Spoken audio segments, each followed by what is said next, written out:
All right, welcome back to Isolation Libations with me, Joey Joyce. This is the third one I've done. Just a quick disclaimer, this is all for fun.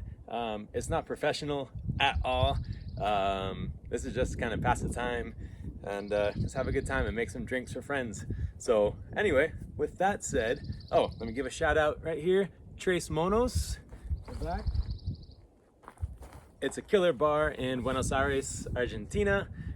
Charlie, the head guy there, he's awesome.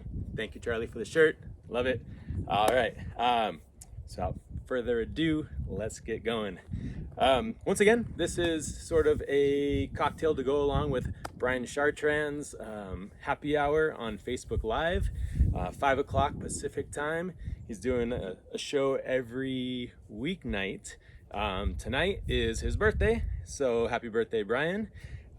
He's gonna be doing all requests tonight, so probably some originals, some covers. Anyway, great musician. You can find the link for that in the notes to this video. So the cocktail today is a tribute to a dog Brian owned. Her name was Rugby, really sweet girl. I met Brian back in 2005 in Arizona. That's when he had Rugby during that time. Lucky enough to hang out with her a few times. She was an awesome dog. So this cocktail is called the Rugby. Immediately I started thinking about cocktails that were kind of dog name cocktails. Greyhound and Salty Dog are the ones that jump to mind. If you don't know, the Greyhound is just vodka grapefruit juice. Salty Dog adds a salted rim. So kind of using that, really all I took from those was grapefruit and salt. So those are the only two elements that are in this cocktail. Otherwise, it's not really anything like those drinks. So I'll give a quick rundown of what we're using today. First thing, salt. This is kosher salt. I really love to use Maldon sea salt. It's this really thin, flaky, amazing British salt. Dissolves really well. It's a mild flavor, but I don't have any. So right now you have to be flexible with what you have, right? So I'm using kosher salt. It's fine. It'll work. Salt does not make a cocktail salty unless you use too much. It just is a flavor amplifier. It kind of boosts up the flavors of everything else. To me, it kind of helps with the mouthfeel, gives it like a je ne sais quoi little note to it. I don't know what, but I like using it. But just go light on it. If you do, it will become salty if you use too much. Up next, some orange bitters. I'm using the Fee Brothers Gin Barrel Aged ones, which are cool. You could use Angostura orange, you could use regular Fee Brothers orange, you could use whatever orange bitters you have on hand, because everyone has orange bitters on hand, right? Yeah, that's what I thought. Bitters, I like to think kind of like spices for cooking. So you might not know it's in the dish, but you would probably know if it wasn't in there. And that's kind of how bitters are with cocktails. They just, again, round out the cocktail, make it a little bit more complex.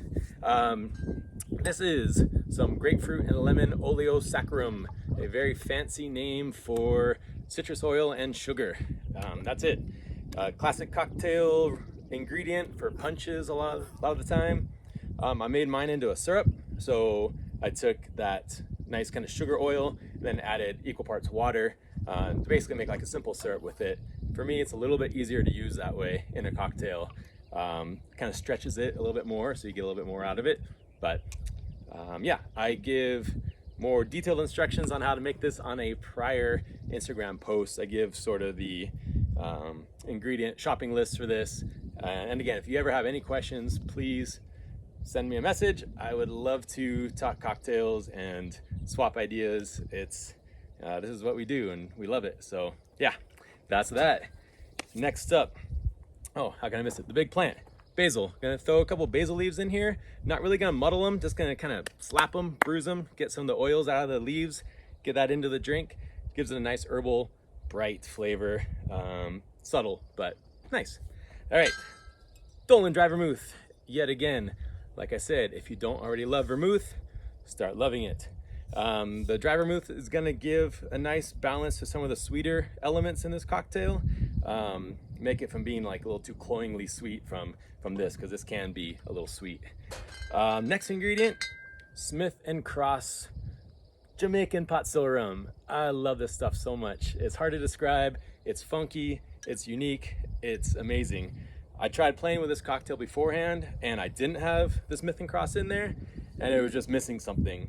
So I added just a little bit of the Smith & Cross and it's like, yes, that's what it needed. That helped out. Just rounded it out. Some of that vanilla, funk. I don't know how else to describe it. It's funk. Excuse me. If I was in the bar, I wouldn't be coughing into my hands either. But again, this is for me. I don't care. All right, last ingredient. Powers Irish whiskey. Delicious whiskey. This is kind of like the daily drinker Irish whiskey. I love this one. Since this cocktail is generally on the lighter side, I didn't want a heavy bourbon or rye or even a scotch that would kind of wipe out everything else. I wanted something that was going to play nice with the other ingredients, and the nice kind of honey notes that go on in Powers should balance real nicely with these kind of brighter herbal and citrus flavors. So that's enough of me talking. Well, about that anyway. I have to talk while I make this cocktail. And check it out.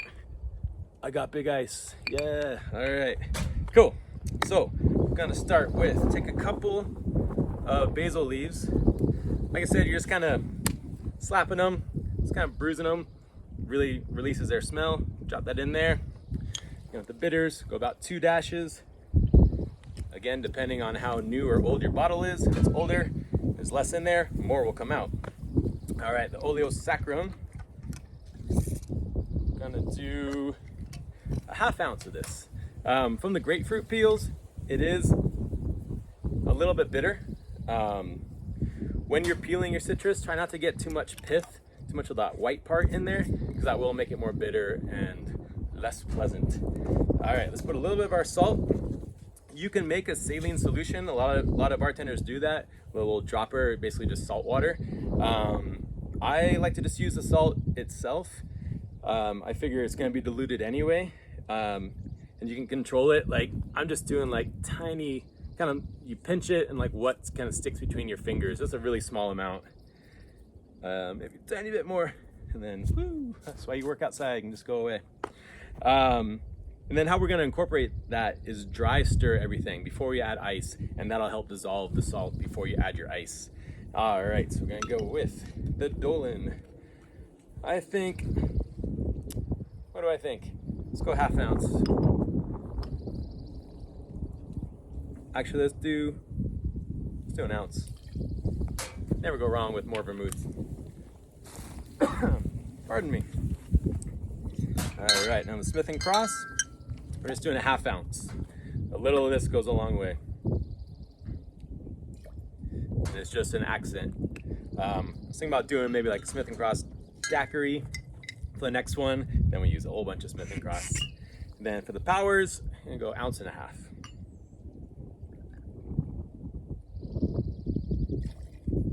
So like I said, I'm gonna give this a dry stir. That just means there's no ice in there yet. Excuse me again. And this will just help dissolve the salt, get that all incorporated. And then we add the ice. Once again, this cocktail is for me, so I'm gonna use my hands in this ice. I would never do this in the bar. Never. Totally against health code. So now when I did the Gibson, I was serving that up, so with no ice in the glass. So I stirred it a little bit longer. This one I'm gonna stir a little bit shorter. I'm gonna stop now because it's going on ice. So where it's at right now, it's just gonna keep diluting down from there. So if it's a little bit understirred, a little bit too strong right now, that's okay for me, because it's gonna be melting. Rather than have it like perfect right now and then it's just ruined and watered down, it'll kind of change as you go. That's a nice color. And then for garnish, go back to the basil, give it a little slap, just kind of bring out some of those aromas. Tuck that in there, make it all pretty. So there is the Rugby. Cheers, happy birthday, Brian. Thanks again for watching, guys. This was a long one. I talked a lot. Hope it doesn't bother you. Anyway, cheers. Oishi.